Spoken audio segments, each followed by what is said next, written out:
ഞാൻ എൻ്റെ കോളേജ് കാലം മുതൽ UDF രാഷ്ട്രീയ പരിസരത്ത് മാത്രം നിൽക്കുന്ന ഒരാളാണ്. അതിനു മുമ്പും അങ്ങനെയൊക്കെ തന്നെയായിരുന്നു. സ്കൂൾ കാലഘട്ടത്തിൽ ഞങ്ങളൊക്കെ പഠിക്കുന്ന കാലഘട്ടത്തിലാണ് ഹൈക്കോടതിയുടെ വിധി വരുന്നതും സ്കൂൾ പാർലമെൻറ്റ് ഇലക്ഷനുകൾക്ക് നിരോധനം വരുന്നതൊക്കെ. അപ്പോൾ ആ സമയത്ത് KSU MSF പൊളിറ്റിക്സ് അവരുടെ കൂടെ നിൽക്കുകയും UDF പൊളിറ്റിക്സിൻ്റെ കൂടെ നിൽക്കുകയും പിന്നീട് കോളേജ് പഠനകാലത്ത് KSUവിൻ്റെ യൂണിറ്റ് പ്രസിഡൻ്റായി, പിന്നെ എൻ്റെ നാട്ടിലെ ബ്ലോക്ക് പ്രസിഡൻ്റായി, പിന്നെ അതിനുശേഷം പത്തനംതിട്ട ജില്ലയുടെ ജനറൽ സെക്രട്ടറിയായി. അങ്ങനെയാണ് നമ്മുടെ രാഷ്ട്രീയ പ്രവർത്തനം വന്നത്. പിന്നീട് 2013 കോൺഗ്രസിൽ നിന്ന് രാജിവെച്ചിട്ടാണ് ലീഗിൽ ചേരുന്നത്. ഇപ്പം നിലവിൽ ഒരു രാഷ്ട്രീയ സംഘടനയുമായിട്ട് നമുക്ക് ബന്ധമൊന്നുമില്ല. ലീഗിൽ നിന്നും നമ്മൾ രാജിവെച്ച് കഴിഞ്ഞ ഫെബ്രുവരിയിൽ പാർട്ടിയുടെ ആഭ്യന്തര ഇഷ്യൂവിൽ തന്നെയുള്ള അഭിപ്രായ വ്യത്യാസത്തിൻ്റെ ഭാഗമായിട്ട് രാജിവെച്ച് പുറത്ത് നിൽക്കുകയാണ്. ഇനിയിപ്പോൾ ഒരു രാഷ്ട്രീയ പാർട്ടിയുമായിട്ട് ചേർന്ന് പ്രവർത്തിക്കാൻ നമുക്ക് താല്പര്യവുമില്ല. നമ്മളുടെ ഒരു നിലപാട്. ഈ രാഹുൽ മാങ്കൂട്ടം എന്ന് പറയുന്ന വ്യക്തിയുമായിട്ട് പിന്നെ രാഹുൽ മാങ്കൂട്ടം എന്ന് പറയുന്ന വ്യക്തിയെ ഞാൻ ആദ്യമായിട്ട് കാണുന്നത് പിന്നെ ഞാൻ KSUവിൻ്റെ പത്തനംതിട്ട ജില്ലാ ജനറൽ സെക്രട്ടറി ആയിരിക്കുന്ന കാലത്ത് പിന്നെ ഞങ്ങൾ നടത്തിയ ഒരു ജില്ലാ പിന്നെ സിമ്പോസിയത്തിലാണ്. അതിലാണ് ഒരു ചെറിയ പയ്യൻ വരുന്നത്.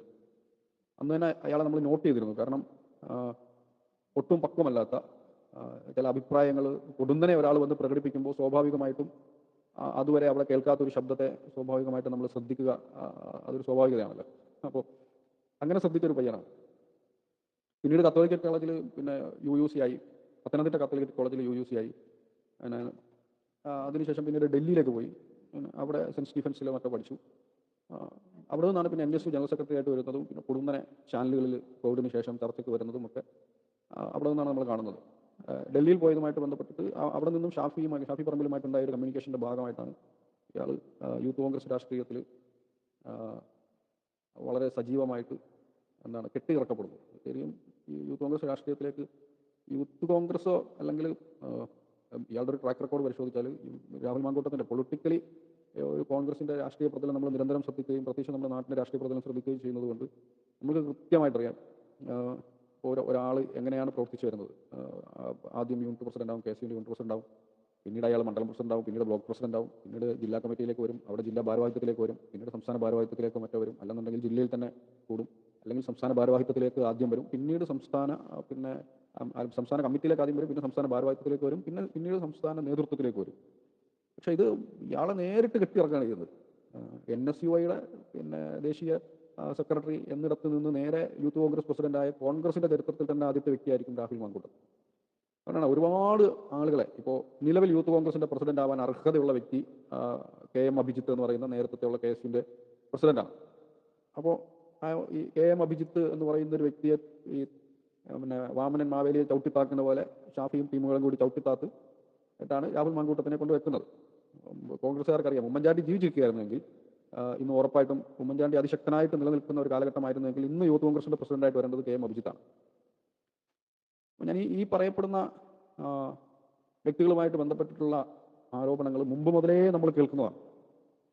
എത്രയോ വർഷമായിട്ട് പത്തനംതിട്ട ജില്ലയിലുള്ള മിക്കവാറും എല്ലാ കോൺഗ്രസ്സുകാർക്കും അറിയാവുന്നൊരു സംഗതിയാണ് ഇത്തരം വിഷയങ്ങൾ. അപ്പോൾ നമ്മൾ പാലക്കാട് ഇലക്ഷനിൽ ഈ വിഷയം എഴുതുമ്പോൾ നിരന്തരം നമ്മളെ ആക്രമിച്ച ആളുകൾ ഇതിൻ്റെ അകത്തുണ്ട്. നമ്മൾ ഫേസ്ബുക്കിൽ നമ്മുടെ സൗഹൃദ പരിസരത്ത് എന്തുകൊണ്ടാണ് രാഹുൽ മാങ്കൂട്ടത്തിനെതിരെ പറയുന്നത്, നമ്മൾ UDF പരിസരത്ത് നിൽക്കുമ്പോൾ പോലും പ്രോ UDF ആയിട്ട് ചിന്തിക്കുമ്പോൾ പോലും രാഹുൽ മാങ്കൂട്ടത്തിൽ എന്ന് പറയുന്ന ഒരു കാൻഡിഡേറ്റിനെതിരെ എന്തുകൊണ്ടാണ് സംസാരിക്കുന്നത് എന്നുള്ളൊരു ചോദ്യം നമ്മുടെ സൗഹൃദ വലയങ്ങളിൽ നിന്ന് വന്നിട്ടുള്ളതാണ്. അതിനുള്ള ഉത്തരമാണ് ഇന്നിപ്പോൾ കേരളത്തിൽ കേൾക്കുന്ന വാർത്തകൾ. യഥാർത്ഥത്തിൽ ഇപ്പോൾ ഇയാളുടെ ഒരു പ്രശ്നം എന്താണ്, ഇപ്പോൾ ഇതിൻ്റെ അകത്ത് CPM പറയുന്നത് പോലെ CPMന് ശരിക്കും പറഞ്ഞാൽ ഈ വിഷയത്തിൽ പിന്നെ എതിരെ നിൽക്കാൻ രാഹുൽ മാങ്കൂട്ടത്തിനെതിരെ പറയാനുള്ള യാതൊരു വിധമായ നൈതികതയും അവർക്കില്ല. അവർ ഇതിനേക്കാൾ മോശമായ ഇപ്പോൾ ഒരു പെൺകുട്ടിയോട് ഈ മഴക്കോട്ടുണ്ടോ എന്ന് ചോദിക്കുന്ന പിന്നെ കടകംപള്ളി സുരേന്ദ്രൻ മുൻ മന്ത്രിയുടെ ഇപ്പോഴത്തെ MLA ആയ ആളുടെയൊക്കെ അതൊന്നും വിവാദമാകാത്തിടത്താണ് ഇയാളുടെ വിവാദമാകുന്നത്. എങ്ങനെയാണെന്ന് വെച്ച് കഴിഞ്ഞാൽ ഒന്നോ രണ്ടോ പെൺകുട്ടികളിലല്ല, അപ്പോൾ ഒരാൾക്ക് പിന്നെ പല പെൺകുട്ടികൾക്ക് ഒരേ സമയം വാഗ്ദാനം നൽകുകയും ഒരേ സമയം പല പെൺകുട്ടികൾ പ്രഗ്നൻ്റ് ആവുകയും ഒക്കെ ചെയ്യുമ്പോൾ ഉണ്ടാകുന്ന സാഹചര്യത്തിൽ നിന്നിട്ടും അത്തരത്തിലുള്ള പെർവേർഷനിൽ നിന്നിട്ടുമാണ് ഒരു സൈക്കോപാത്ത്, ഒരു സെക്ഷൽ സൈക്കോപാത്തിനെ പോലെ പെരുമാറുക. പെട്ടെന്ന് പിന്നെ ഒരു വളരെ വേഗത്തിൽ വളരെ ഫാസ്റ്റായിട്ട് പണം ഉണ്ടാകുന്നവൻ, വളരെ ഫാസ്റ്റായിട്ട് അധികാരം ലഭിക്കുന്നവൻ, വളരെ പെട്ടെന്ന് പ്രശസ്തി ലഭിക്കുന്ന ആളുകൾ, ഇവർക്കൊക്കെ ഇത് ഈ പൊടുന്നനെ ഉണ്ടാകുന്ന സാധനം പൊടുന്നനെ തന്നെ നഷ്ടപ്പെട്ടു പോകും. നിങ്ങൾ ചരിത്രത്തിൽ ശ്രദ്ധിച്ചാലും നമ്മളുടെ പരിസരത്ത് തന്നെ ശ്രദ്ധിച്ചാലും മനസ്സിലാവുന്ന ഒരു സംഗതിയാണ്. ആഹ് ഇത് യഥാർത്ഥത്തിൽ എന്താ പറയുന്നത്, കോൺഗ്രസിൻ്റെ ഒരു അപജയമാണ്. ഇപ്പം നമ്മൾ ഒരു മുൻപ് കോൺഗ്രസ്സിൽ ഒരു 5-8 വർഷം പ്രവർത്തിച്ച ഒരു പരിചയത്തിൽ എനിക്ക് തോന്നിയിട്ടുള്ളൊരു കാര്യം, ഒരു കൃത്യമായ അച്ചടക്കമില്ലായ്മ കോൺഗ്രസ്സിലെ പുരുഷന്മാർക്കിടയിലുണ്ട്. അത് എല്ലാത്തരം അച്ചടക്കമില്ലായ്മയും, സെക്ഷലാകട്ടെ, സാമ്പത്തികമാകട്ടെ, ഇത്തരത്തിലുള്ള ഒരു തരത്തിലുള്ള അച്ചടക്കമില്ലായ്മയും കോൺഗ്രസ്സിലുണ്ട്. പിന്നെ ആർക്കും എന്തും എവിടെയും കുറ്റിയടിച്ച് പിരിവ് നടത്താൻ പറ്റുന്ന കോലത്തിലുള്ള ഒരു സംഘടനാ സ്ട്രക്ചർ. കോൺഗ്രസ്സിലേക്ക് വരുന്ന പെൺകുട്ടികളുടെ അവസ്ഥ എന്താണ്? അവർ ഒരു പെൺകുട്ടി ഒരു നിലപാട് സ്വീകരിക്കണമെങ്കിൽ കൃത്യമായ ഒരു രാഷ്ട്രീയ ബോധം ഉണ്ടാകണം. ഇപ്പം പുരുഷന്മാരാകട്ടെ, ഒരു സ്വാഭാവികമായിട്ട് ഒരു പുരുഷൻ പെട്ടെന്ന് ഒരു നിലപാട് ചിലപ്പോൾ സ്വീകരിക്കുന്നത് സൗഹൃദത്തിൻ്റെ ഭാഗമായിട്ടാകാം, അല്ലെങ്കിൽ അവൻ്റെ ഒരു അഫിനിറ്റിയുടെ ഭാഗമായിട്ടാകാം, അല്ലെങ്കിൽ അങ്ങനെ പലതരം പിന്നെ അവൻ്റെ സാഹചര്യങ്ങളെ ബന്ധപ്പെടുത്തിയിട്ടായിരിക്കും. പക്ഷേ ഒരു പെൺകുട്ടിയെ സംബന്ധിച്ച്, ഒരു പക്വതയുള്ള ഒരു പെൺകുട്ടിയെ സംബന്ധിച്ച് പലപ്പോഴും ഒരു നിലപാട് സ്വീകരിക്കുന്നത് കൃത്യമായ ചിന്തകളുടെയും തിരഞ്ഞെടുപ്പുകളുടെയും ഭാഗമായിട്ടായി. അതിപ്പോൾ ഏത് രാഷ്ട്രീയമാണെങ്കിലും, കോൺഗ്രസ് ആണെങ്കിലും പിന്നെ CPM ആണെങ്കിലും BJP ആണെങ്കിലും, അവളുടെ സാഹചര്യങ്ങൾക്കപ്പുറത്ത് അവൾക്ക് ചില നിലപാടുകളുണ്ടായിരിക്കും. പിന്നെ പ്രത്യേകിച്ച് ഒരു 18, 19, 20 വയസ്സുള്ള പെൺകുട്ടികൾക്ക് കൃത്യമായ ഒരു ചിന്താശേഷിയും ഒരു ബോധ്യങ്ങളൊക്കെ ഉണ്ടായിരിക്കും. പക്ഷേ ആ സമയത്ത് പുരുഷന്മാർക്ക് ഒരു ബോധ്യമോ അവരുടെ ഒരു പിന്നെ ജീവിതത്തെ പറ്റിയുള്ള ചിന്തയോ ഒന്നുമില്ലാത്തൊരു സാഹചര്യമായിരിക്കും ഉണ്ടായിരിക്കുക. അപ്പോൾ സ്വാഭാവികമായിട്ടും അങ്ങനെ രാഷ്ട്രീയത്തിലേക്ക്, കോളേജ് ക്യാമ്പസിൽ നിന്നിട്ടാണെങ്കിലും അല്ലെങ്കിൽ പൊതുസമൂഹത്തിൽ നിന്നിട്ടാണെങ്കിലും കോൺഗ്രസ് രാഷ്ട്രീയത്തിലേക്ക് വരുന്ന പെൺകുട്ടികളെ സംബന്ധിച്ച് അവരില്ലാത്ത സാഹചര്യങ്ങളിൽ അവരെപ്പറ്റി മോശം പറയുക എന്നുള്ളത് ഒരു പൊതു സ്വഭാവമാണ് കോൺഗ്രസ്സുകാരുടെ എന്നാണ് ഞാൻ മനസ്സിലാക്കുന്നത്.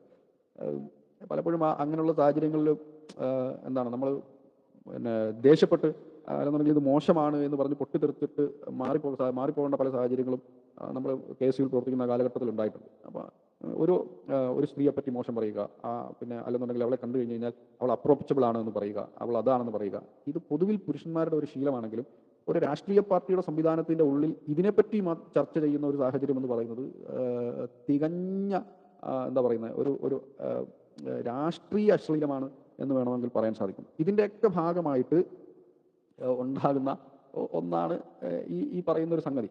ഇപ്പോൾ പൊതുവിൽ കോൺഗ്രസ് രാഷ്ട്രീയത്തെ ശ്രദ്ധിച്ചാൽ പഴയ തലമുറയ്ക്ക് ഒരു കൃത്യമായ അച്ചടക്കം ഉണ്ടായിരുന്നു. അതേസമയത്ത് ഷാഫി പറമ്പിൽ KSUവിൻ്റെ പ്രസിഡൻ്റായി വന്നതിന് ശേഷം ഷാഫി ഉണ്ടാക്കിയ ഒരു ഓറയുണ്ട്. പിന്നെ കുറേ ആളുകളെ കൂട്ടുക, ഷാഫിയുടെ ചുറ്റും വലിയ ആൾക്കൂട്ടങ്ങൾ സൃഷ്ടിക്കുക, ഷാഫിയുടെ പിന്നെ അടിമകളായ കുറേ ആളുകളെ ഉണ്ടാക്കുക, അവർക്ക് എന്ത് തോന്നിവാസവും പറയാനും ചെയ്യാനുമുള്ള സാഹചര്യങ്ങൾ ഒരുക്കി കൊടുക്കുക.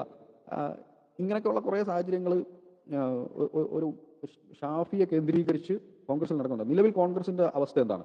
നിലവിൽ കോൺഗ്രസ് എന്ന് പറയുന്നത്, യൂത്ത് കോൺഗ്രസ് എന്ന് പറയുന്നത് ഷാഫി, രാഹുൽ മാങ്കൂട്ടത്തിൽ എന്ന് പറയുന്ന 2 ആളുകളുടെ മാത്രം കയ്യിലാണ്. അവിടെ VD സതീശനോ മുരളീധരനോ KC വേണുഗോപാലിനോ രമേശ് ചെന്നിത്തലയ്ക്കോ പോലും യൂത്ത് കോൺഗ്രസ് എന്ന് പറയുന്ന ഒരു സംവിധാനത്തെ നിയന്ത്രിക്കാനുള്ള ഒരു കപ്പാസിറ്റിയും ഇല്ലാത്ത, അവരുടെ പിടിയിൽ നിന്നും പൂർണ്ണമായിട്ട് വിട്ട് ഷാഫിയുടെയും രാഹുൽ മാങ്കൂട്ടത്തിൻ്റെയും കയ്യിൽ സ്വതന്ത്രമായി നിലനിൽക്കുന്ന ഒരു സ്വതന്ത്ര യുവജന സംഘടന എന്നുള്ള നിലയിലാണ് ഇവർ മുൻപോട്ട് കൊണ്ടുപോയിക്കൊണ്ടിരിക്കുന്നത്. ഇപ്പോൾ പാലക്കാട് ഇലക്ഷൻ സമയത്ത് നിങ്ങൾക്കറിയാമായിരിക്കും, നിങ്ങൾ ഓർക്കുന്നുണ്ടായിരിക്കും, പാലക്കാട് DCC ആവശ്യപ്പെട്ട സ്ഥാനാർത്ഥി മുരളീധരനാണ്. പാലക്കാട് DCCയിൽ നിന്നും AICCയിലേക്ക് പോയ കത്തിൽ മുരളീധരൻ എന്ന് പറയുന്ന ഒറ്റ പേര് മാത്രമേ ഉള്ളൂ. അതേസമയത്ത് ആ പേര് പിന്നെ KPCC എക്സിക്യൂട്ടീവിൽ ചർച്ചയ്ക്ക് വന്നപ്പോൾ സുധാകരന്റെ മുഖത്ത് നോക്കി ഷാഫി എണീറ്റ് നിന്ന് പറഞ്ഞതാണ്, രാഹുൽ മാങ്കൂട്ടത്തിലല്ല സ്ഥാനാർത്ഥിയെങ്കിൽ സുധാകരേട്ട എനിക്ക് പ്രവർത്തിക്കാൻ ബുദ്ധിമുട്ടുണ്ട് എന്ന് പറഞ്ഞ് വളരെ പ്രഷർ ചെലുത്തിയിട്ടാണ് രാഹുൽ മാങ്കൂട്ടത്തിനെ സ്ഥാനാർത്ഥിയാക്കുന്നത്. അന്ന് തന്നെ നേതാക്കന്മാർ പറഞ്ഞതാണ് ഇത്തരത്തിലുള്ള പ്രശ്നങ്ങളുണ്ട്, ഈ പ്രശ്നങ്ങൾ പിന്നെ സമൂഹത്തിൽ ഇത് വലിയ പ്രത്യാഘാതങ്ങൾ സൃഷ്ടിക്കും എന്ന് പറഞ്ഞപ്പോൾ അതൊക്കെ രാഹുൽ സെറ്റിൽ ചെയ്യും എന്ന് ഷാഫി പിന്നെ KPCC എക്സിക്യൂട്ടീവിന് ഉറപ്പ് കൊടുത്തതിന്റെ ഭാഗമായിട്ടാണ് രാഹുൽ മാങ്കൂട്ടത്തിലിനെ MLA ആക്കുന്നത്. അപ്പോൾ ഈ രാഹുൽ മാങ്കൂട്ടത്തിലിനെ MLA ആക്കുമ്പോൾ കൊടുത്ത ഉറപ്പുകളൊന്നും പാലിക്കപ്പെട്ടിട്ടില്ല. കാരണം ഈ പറയുന്ന വ്യക്തിയുടെ കയ്യിൽ നിന്നും എല്ലാ സാഹചര്യങ്ങളും വിട്ടുപോയി. കാരണം ഇപ്പോൾ നമ്മളിപ്പോൾ വോയിസിൽ കേൾക്കുന്ന പെൺകുട്ടി, അവൾ സംസാരിക്കുന്നതിനിടയ്ക്ക് ശ്രദ്ധിച്ചാൽ മനസ്സിലാവും, ഇത് താൻ 1 or 2 പെൺകുട്ടികളോടല്ല ഇത് ചെയ്തിരിക്കുന്നത്, അതുകൊണ്ടാണ് എൻ്റെ പ്രതിഷേധം എന്ന് പറയുന്ന പിന്നെ ഒരു വരി നിങ്ങൾക്ക് ആ പെൺകുട്ടിയുടെ വോയിസിൽ കേൾക്കാൻ പറ്റും. ആ പെൺകുട്ടി പ്രഗ്നന്റ് ആവുകയും ആ പെൺകുട്ടിയെ ഗർഭചിത്രത്തിന് നിർബന്ധിക്കുകയും ചെയ്യുന്ന ആ സാഹചര്യത്തിൽ പോലും അവൾ പറയുന്നത് പിന്നെ ഇത് നിന്റെ സ്ഥിരം പണിയാണ് എന്നുള്ളതാണ്. അതായത് ഇതിനു മുമ്പ് ഇത് നടന്നിട്ടുണ്ടെന്നുള്ളതാണ്. അപ്പോൾ നമ്മളുടെ പിന്നെ എന്താ പറയുന്നത്, ഒരു കോൺഗ്രസ് പരിസരത്ത്, ഒരു UDF പരിസരത്ത് നിൽക്കുന്ന പത്തനംതിട്ടക്കാരൻ എന്നുള്ള നിലയിൽ ഇപ്പം നമ്മൾക്ക് ഇതിനേക്കാൾ വലിയ കഥകൾ അറിയാം. ഇത് സമൂഹത്തോട് പറയാൻ പറ്റാത്തത്രയും അശ്ലീലമായ കഥകൾ. ഒരു പക്ഷേ കോൺഗ്രസിൽ ഒരു കാലഘട്ടത്തിന് ശേഷം ഇപ്പം നമുക്ക് കോൺഗ്രസിന് 2 ആയിട്ട് വേണമെങ്കിൽ തിരിക്കാൻ പറ്റും, കളറുടുപ്പ് ഇടുന്നവരും ഖദറുടുപ്പ് ഇടുന്നവരും എന്ന്. ഖദറുടുപ്പിടുന്ന മാന്യന്മാരായ അച്ചടക്കമുള്ള പക്വതയുള്ള കോൺഗ്രസ്സുകാരും കളറുടുപ്പിടുന്ന എന്താ പറയുക എല്ലാത്തരം ലിബറൽ തോന്നിവാസങ്ങളും എല്ലാത്തരം പിന്നെ സാമ്പത്തിക ലൈംഗിക തോന്നിവാസങ്ങളും കാണിക്കുന്ന കളറുടുപ്പിടുന്ന കോൺഗ്രസ്സുകാരും ഖദറുടുപ്പിടുന്ന കോൺഗ്രസ്സുകാരും എന്ന് വേണമെന്നുണ്ടെങ്കിൽ കൃത്യമായിട്ട് രണ്ടായിട്ട് തിരിക്കാം. അതിൽ നിങ്ങൾക്ക് കളറുടുപ്പിടുന്ന കോൺഗ്രസ്സുകാർ ആരൊക്കെയാണ് എന്ന് നിങ്ങൾ ഇപ്പോൾ നോക്കിയാൽ ഇത്തരം വിഷയങ്ങൾക്കകത്ത് വീക്ക്നസ് ഉള്ളത് ആർക്കൊക്കെയാണ് എന്ന് നിങ്ങൾക്ക് മനസ്സിലാവും. കളറുടുപ്പിടുന്ന കോൺഗ്രസ്സുകാരും ഖദറുടുപ്പിടുന്ന കോൺഗ്രസ്സുകാരും രണ്ടാണ്. ഖദറുടുപ്പിടുന്ന കോൺഗ്രസ്സുകാരുടെ ഒരു കാലം. ഖദർ എന്ന് പറയുന്നത് ഒരു പ്യൂരിറ്റിയുടെ, ഒരു സത്യസന്ധതയുടെ, ഒരു രാഷ്ട്രീയ ബോധ്യത്തിന്റെ, ഒരു സാമൂഹിക ബോധ്യത്തിന്റെ, ഒരു അച്ചടക്കത്തിന്റെ എല്ലാം അടയാളമാണ് ഖദർ. അപ്പോൾ അതിൽ പിന്നെ മനുഷ്യനെ മനുഷ്യനായി കാണുന്ന മനുഷ്യത്വത്തിന്റെ, പിന്നെ ഗാന്ധിജിയുടെ ഗാന്ധിയൻ സംസ്കാരത്തിന്റെ, അങ്ങനെ എന്തെല്ലാം പോസിറ്റീവായ പിന്നെ സാമൂഹിക രാഷ്ട്രീയമായ അടയാളങ്ങളെ ചേർത്ത് വെക്കാൻ പറ്റുമോ ആ അടയാളങ്ങളെ എല്ലാം ചേർത്ത് വെക്കാൻ പറ്റുന്ന ഒരു സംഗതിയാണ് ഖദർ എന്ന് പറയുന്നത്. അതേ സമയത്ത് ഖദറുടുപ്പിടാത്ത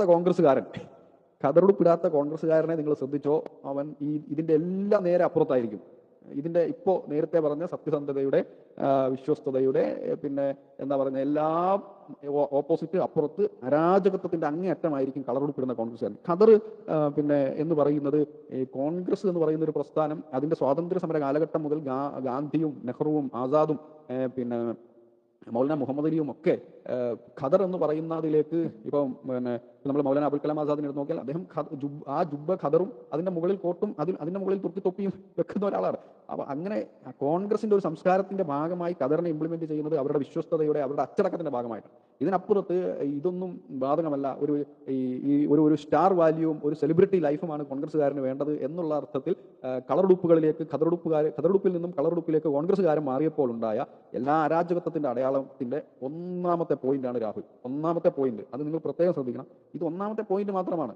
ഈ കോൺഗ്രസിന്റെ ഉള്ളിൽ ഈ പിന്നെ ഷാഫി പറമ്പിൽ, രാഹുൽ മാങ്കൂട്ടം സഖ്യം നയിക്കുന്ന ഈ പറയുന്ന എന്താ പറയുന്നത് അവിശുദ്ധ കൂട്ടുകെട്ട് നിയന്ത്രിക്കുന്ന ഒരു യൂത്ത് കോൺഗ്രസിന്റെ ഒരു ബെൽറ്റ് ഉണ്ട്. ആ യൂത്ത് കോൺഗ്രസിന്റെ ഒരു ബെൽറ്റാണ് യൂത്ത് കോൺഗ്രസിനെ അടക്കി ഭരിക്കുന്നത്. അവിടെ വി ഡി സതീശന് വോയിസ് ഇല്ല, അവിടെ രമേശ് ചെന്നിത്തലയ്ക്ക് വോയിസ് ഇല്ല, അവിടെ കെ മുരളീധരന് വോയിസ് ഇല്ല, അവിടെ കെ സി വേണുഗോപാലിന് വോയിസ് ഇല്ല. ഇവരാണ് കാര്യങ്ങൾ തീരുമാനിക്കുന്നത്. ഇവർ അതിനെ മുൻനിർത്തിക്കൊണ്ട് അവകാശങ്ങൾ ഉന്നയിച്ച് അവർക്ക് ആവശ്യമുള്ള കാര്യങ്ങളൊക്കെ നേടിയെടുത്തുകൊണ്ടിരിക്കുകയായിരുന്നു. അവിടെ നിന്നിട്ടാണ് പൊടുന്നനെ ഇത് പൊട്ടി വീഴുന്നത്. ഇതിന്റെ ഒരു പ്ലാനിങ് സ്റ്റൈൽ നോക്കിയാൽ നിങ്ങൾക്കിത് കോൺഗ്രസിന്റെ ഉള്ളിൽ നിന്ന് തന്നെ പൊട്ടിച്ചതാണെന്ന് മനസ്സിലാവും. ഒരുപക്ഷെ ഇപ്പോൾ പൊട്ടിച്ചത് തന്നെ വളരെ കൃത്യമായ പ്ലാനിങ്ങിന്റെ പുറത്താണ്. ഇതെങ്ങാനും തദ്ദേശ സ്വയംഭരണ തെരഞ്ഞെടുപ്പിന്റെ സമയത്തോ അടുത്ത നിയമസഭാ തെരഞ്ഞെടുപ്പിന്റെ സമയത്തോ ഒക്കെയാണ് പൊട്ടുന്നതെങ്കിൽ കോൺഗ്രസ് പറ്റ തൊടില്ല. ഇവിടെ CPM ഉം BJP യും തമ്മിലുള്ള മത്സരം പോലും വരാനുള്ള സാധ്യതകളുണ്ട്. ഇത്തരം വിഷയങ്ങൾ എന്ന് പറഞ്ഞു കഴിഞ്ഞാൽ ഇതിന് പിന്നെ തെളിവോ ഇതൊന്നുമല്ലല്ലോ ഇതിൻ്റെ അകത്ത് ഭാഗം. ഇതിൽ കൃത്യമായി പെൺകുട്ടികൾ തുറന്നു പറയല്ലേ. ഇപ്പൊ അവരുടെ പേര് പറയണമെന്നോ പരാതി കൊടുക്കണമെന്നോ ഔദ്യോഗികമായിട്ട് പരാതി കൊടുക്കണമെന്നോ ഒന്നും അല്ലല്ലോ. ഇതിൽ ഒരു രാഷ്ട്രീയമായ, ഒരു സാമൂഹികമായ ബോധ്യത്തോടു കൂടി, അച്ചടക്കത്തോടു കൂടി, സത്യസന്ധതയോടു കൂടി പ്രവർത്തിക്കേണ്ട ആളുകൾ എന്ന് സമൂഹം വിലയിരുത്തുന്ന ആളുകളെ സംബന്ധിച്ച് കുറേ ആളുകളെങ്കിലും മാതൃകയായി കാണുന്ന ഇത്തരം ആളുകളെ സംബന്ധിച്ച് ആരോപണങ്ങൾ കേൾക്കാനേ പാടില്ല. ഇപ്പൊ എത്ര നല്ല ചെറുപ്പക്കാരുണ്ട് കോൺഗ്രസിനകത്ത് തന്നെ, എത്ര നല്ല ചെറുപ്പക്കാർ. ഇപ്പം VT ബൽറാം എന്നെ പോലെയുള്ള ആളുകൾ, ചാണ്ടി ഉമ്മനെ പോലെയുള്ള ആളുകൾ, പിന്നെ അങ്ങനെ ഇപ്പൊ എബിൻ വർക്കി, പിന്നെ ഇവർക്കൊന്നും സാഹചര്യങ്ങളോ ഇപ്പൊ പിന്നെ എന്താണ് നമ്മുടെ Angamaly MLA Roji M. John, എത്ര നല്ല ചെറുപ്പക്കാരുണ്ട്. അപ്പോൾ ഇവർക്കൊക്കെ ഗ്ലാമർ ഇല്ലാഞ്ഞിട്ടോ, ഇവർക്കൊക്കെ സാഹചര്യങ്ങൾ ഇല്ലാഞ്ഞിട്ടോ, ഇവർക്കൊന്നും ഇതിനകത്ത് ഇപ്പം പിന്നെ റിജിൽ മാക്കുറ്റിയെ പോലെയുള്ള ആളുകൾ, പിന്നെ അങ്ങനെ എത്ര ആളുകളാണ് ഇവരെക്കാളുമൊക്കെ താഴേക്കിടയിൽ നിന്ന് പ്രവർത്തിച്ചു വന്ന് സമൂഹവുമായിട്ട് ബന്ധമുള്ള, രാഷ്ട്രീയമായിട്ട് ബോധ്യമുള്ള, ഈ പറയുന്ന സംസാരത്തിൽ വളരെ കൃത്യമായി പ്രതിപക്ഷ ബഹുമാനത്തോടുകൂടി സംസാരിക്കാൻ കഴിവുള്ള, പ്രാപ്തിയുള്ള ഇത്ര ആളുകൾ. ഇപ്പോൾ നിങ്ങൾ നോക്കും, ഞാൻ നേരത്തെ പറഞ്ഞ KM അഭിജിത്ത് എത്ര മാന്യമായിട്ട് രാഷ്ട്രീയം പറയുന്ന വ്യക്തിയാണ്. ഇപ്പോൾ റിജിൽ മാക്കുറ്റി, ഇവർ രണ്ടുപേരിലൊക്കെ ആരെങ്കിലുമൊക്കെ ഒരാളായിരുന്നു യഥാർത്ഥത്തിൽ യൂത്ത് കോൺഗ്രസിന്റെ പ്രസിഡന്റായിട്ട് ഇപ്പോൾ വരേണ്ടിയിരുന്നവർ. അവരെ എല്ലാം വെട്ടി അർഹതപ്പെട്ട മുഴുവൻ ആളുകളെ, ഇപ്പോൾ എബിൻ വർക്കിയെ പോലെ കഴിവുള്ള ആളുകളെ വെട്ടി പിന്നെ കൊണ്ടുവന്ന് കെട്ടിയിറക്കുകയാണ് ഷാഫി. കാരണം യൂത്ത് കോൺഗ്രസിന്റെ പിടി എന്ന് പറയുന്നത് കയ്യിൽ നിന്ന് പോകാൻ പാടില്ല. അത് എത്ര വൃത്തികെട്ടവനാണെങ്കിലും അവിടെ കൊണ്ട് വെക്കണം എന്നുള്ള പിന്നെ ഒരു തീരുമാനത്തിന്റെ പുറത്ത് ഇതിൽ ശരിക്കും ഷാഫിയെ പിടിച്ച് മുന്നിൽ നിർത്തി കുത്തിന് പിടിച്ച് കോൺഗ്രസ്സുകാർ തന്നെ ചോദ്യം ചെയ്യണം. ഇതിൻ്റെ അകത്ത് ഷാഫിയാണ്. ഇപ്പൊ ഷാഫി ഇപ്പം കെ സുധാകരൻ എന്താണ് വളരെ സ്ട്രോങ് ആയിട്ട് പറഞ്ഞത്, ഞാനായിരുന്നു KPCC പ്രസിഡന്റ് എങ്കിൽ ഒരു നിമിഷം പോലും ഞാൻ മടിച്ചു നിൽക്കത്തില്ലായിരുന്നു. കാരണം കെ സുധാകരന്റെ മുഖത്ത് നോക്കി കൈ ചൂണ്ടിയാണ് ഷാഫി പറഞ്ഞത്, സുധാകരേട്ട രാഹുൽ അല്ല പാലക്കാട് സ്ഥാനാർത്ഥിയെങ്കിൽ ഞാൻ പ്രചരണത്തിനില്ല എന്ന് ഷാഫി കട്ട് ആൻഡ് റൈറ്റ് ആയിട്ട് പറഞ്ഞതുകൊണ്ടാണ് അവിടെ രാഹുൽ മാങ്കൂട്ടത്തിൽ സ്ഥാനാർത്ഥിയാവേണ്ടത്. അല്ലെങ്കിൽ പാലക്കാട് കെ മുരളീധരനാണ് അവിടെ സ്ഥാനാർത്ഥി. കാരണം കെ മുരളീധരനാണ് അർഹത. പിന്നെ അദ്ദേഹത്തെ പാർട്ടിക്ക് തന്നെ ഒരു തോന്നലുണ്ട്, കെ മുരളീധരനെ പാർട്ടി പെടുത്തിയതാണ് എന്നുള്ളൊരു തോന്നൽ പാർട്ടിക്കാർക്ക് തന്നെ ഉണ്ട്. അതിൻ്റെ ഒരു ഭാഗമായിട്ട് അദ്ദേഹത്തിന് ഒരു ഇത് കൊടുക്കുക എന്നുള്ളത് പാർട്ടിയുടെ ഒരു ഉത്തരവാദിത്വം എന്നുള്ള നിലയിലാണ് പാലക്കാട് DCCയിൽ നിന്നും കെ മുരളീധരന്റെ പേര് മാത്രം കൊടുത്തത്.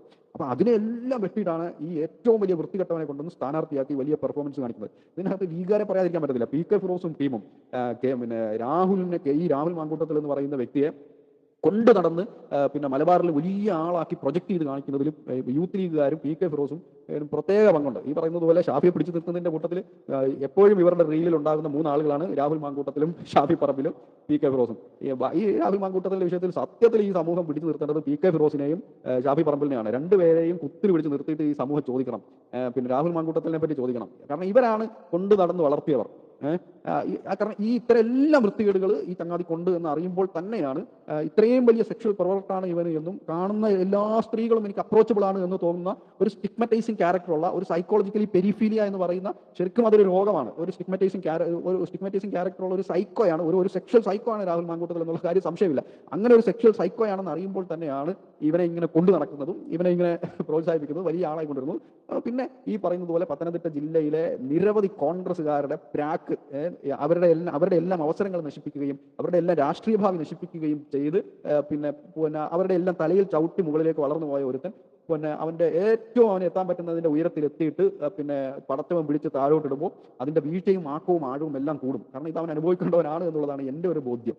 അപ്പോൾ ഇത് യഥാർത്ഥത്തിൽ ഇനിയാണെങ്കിലും ഇപ്പൊ ഏത് പാർട്ടിയാണെങ്കിലും, ഇപ്പൊ കോൺഗ്രസ് ആണെങ്കിലും CPM ആണെങ്കിലും ശ്രദ്ധിക്കേണ്ടത്. ഇപ്പോൾ CPM ഞാൻ CPM ഞാൻ നേരത്തെ പറഞ്ഞതുപോലെ CPM ഇത് പറയാനുള്ള ഒരു അർഹതയില്ല. കാരണം CPM ബ്രാഞ്ച് കമ്മിറ്റി മുതൽ പിന്നെ പോളിറ്റ് ബ്യൂറോ വരെ ഇത്തരത്തിലുള്ള എല്ലാ വിഷയങ്ങളും ഉള്ള ഇതുപോലെ തന്നെ പേര് കേട്ട ആളുകൾ, ആയിരക്കണക്കിന് ആളുകളുള്ള ഒരു പാർട്ടിയാണ് CPM. എന്നിട്ട് CPM ആണ് ഇപ്പോൾ കോഴിയെയും കൊണ്ടും അതുകൊണ്ടും ഇതുകൊണ്ടും ഭീഷണിയും കൊണ്ടും ഒക്കെ സമരം ചെയ്യുന്നത്. യഥാർത്ഥത്തിൽ CPM-മാരോട് ഈ കേരളീയ സമൂഹം ഇതേപോലെ തന്നെ ചോദിക്കണം, നിങ്ങൾക്ക് എന്ത് അർഹതയാണുള്ളത്. BJP-കാരോടും ചോദിക്കണം.